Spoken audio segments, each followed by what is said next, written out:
ಈಗ ನಾನು ಜನಪದ ಹಾಡ್ಲಿಕ್ಕೆ ಬಂದಿದ್ದೇನೆ ಅನ್ನೋ ಉದ್ದೇಶದಿಂದ ಈ ಜನಪದ ಹಾಡಿನ ಮಧ್ಯಕ್ಕೂ ಕೂಡ ನನ್ನ ಆತ್ಮೀಯರು, ನಾವು ಸಿನಿಮಾ ಕೆಲಸ ಮಾಡೋರಂದ್ರ ಒಂದೇ ಬಳಗ ಒಂದೇ ಮನೆ ಇದ್ದಂಗ, ಈ ನಮ್ಮ ಆತ್ಮೀಯರನ್ನ ನಾವು ಕಳ್ಕೊಂಡಿರ್ತಕ್ಕಂಥ ಪುನೀತ್ನ ಅಭಿಮಾನಿಗಳ ಬಹಳ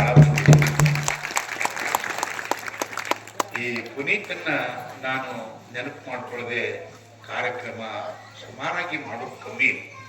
ಪುನೀತನ ಜೊತೆ ಹುಡುಗರು ಚಿತ್ರದಲ್ಲಿ ನಾನು ಶಾಮಿಯಾನ ಮಾಲೀಕಾರಿ, ನನ್ನ ಕೈಯೊಳಗೆ ಕೆಲಸ ಮಾಡ್ತಕ್ಕಂಥ ಪುನೀತ್ ಮತ್ತೆ ಶ್ರೀನಗರ ಕಿಟ್ಟಿ ಮತ್ತೆ